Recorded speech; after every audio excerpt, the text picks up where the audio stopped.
Bitcoin saw some crazy volatility yesterday due to some fake news revolving around BlackRock being approved for a Bitcoin ETF. And this is a perfect reminder why I always say I don't trade based off the news. I welcome news like this to continue dropping because all I care about is volatility. As traders, we shouldn't really care which direction that hits us. So now let's hop into just how irrational Bitcoin actually reacted to this whole fiasco.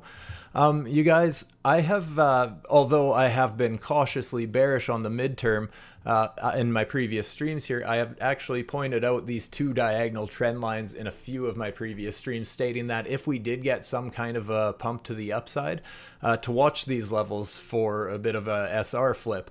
These white lines are two different ways that I was looking at basically how we created support along this uptrend.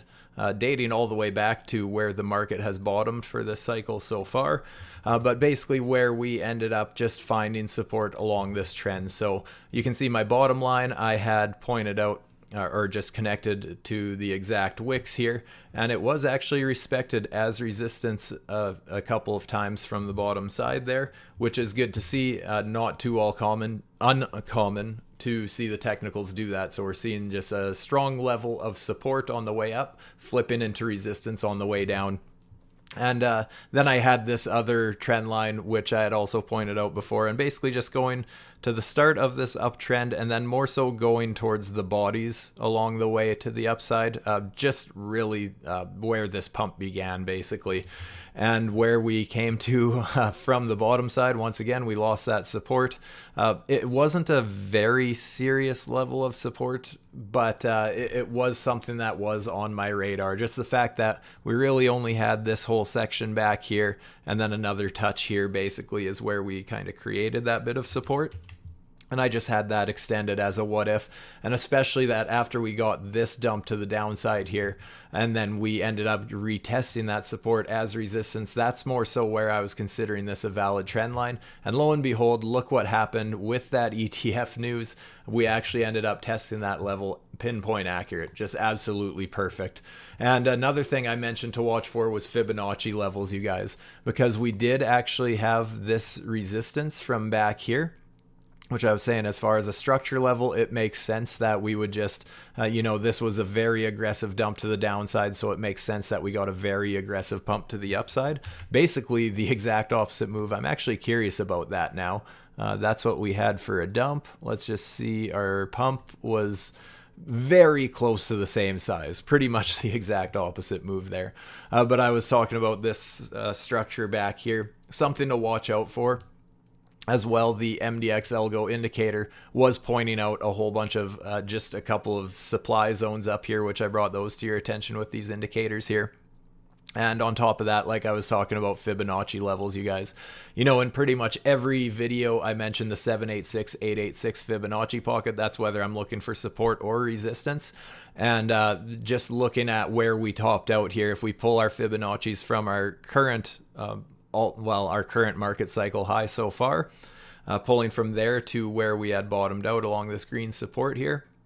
And would you look at that? We basically tested into that pocket perfectly, damn near perfect with the 786 itself. Obviously got into the pocket a little ways, but I mention this every video, you guys. This is my favorite Fibonacci pocket. Yes, this 618 is a very important level as well. But I just find that so often we see crypto wick to these Fibonacci levels, and this is just another perfect example. So far to see a bit of a rejection there, not all too uncommon. Does it have to end up pushing the trend to the downside from here? Absolutely not, but I just want to be aware of all potential scenarios, basically. So as it stands right now, I am absolutely open to the idea that this is just that retest that I was talking about. Just seeing that support flip into resistance, but I don't want to be too bearish, you guys. Just something to consider here is there is this support as far as the uptrend goes, I mean, this is a major level of support. We've tested it a couple times now. I would be a little concerned if we start testing this level a couple more times, that I think it's only a matter of time until this level would give out and we may just end up absolutely capitulating. Or there's also the possibility, guys, that we just end up getting below this very briefly and just get right back above and consider this a bit of a fake out. And then the bulls are actually able to carry on with a little bit of momentum there. Just a couple of things to watch out for. I'm personally, on as far as the midterm trend, it's really hard to say for me right now. I mean, as far as the long-term trend goes, support is support until it's broken. So I don't want to get too bearish until I see what happens if and when we approach that level once again. But just something to be cautious of, you guys. Like I said, we just came right back up to that old support as new resistance, that Fibonacci pocket that I've been talking about, as well as this structure back here. I mean, just no matter which way you look at it, Bitcoin has a lot of work if it does want to get a nice bullish breakout.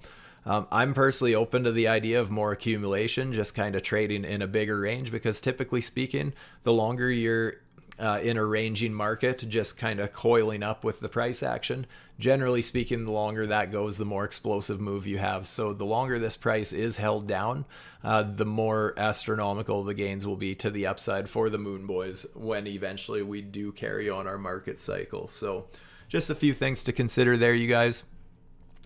This is going to be a real short video. I think that's all I really wanted to touch on for now. I will definitely be doing a stream, and I will post that to my YouTube channel on Thursday is when I'm doing that next stream. I may make a video tomorrow as well. Working on a bit of a new scalping strategy. You can see I'm on some very degen timeframes now, getting in below the 1 minute chart. So that's super exciting for other degens out there.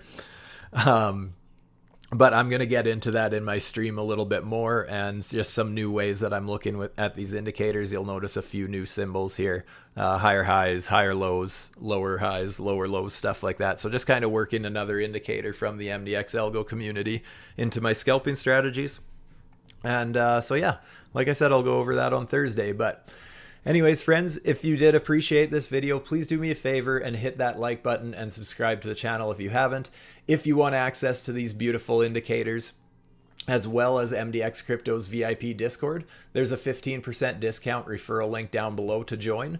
And I will be doing my trading on the MEX Crypto Exchange, where there is no KYC, access to insane amounts of leverage for degens such as myself, and plenty of trading pairs here, you guys. This is all the margin pairs here. You can see there's just a whole slew of them, so no shortage there.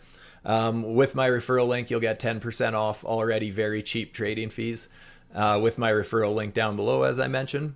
And with that, I'm out. Stay safe, my friends. Peace.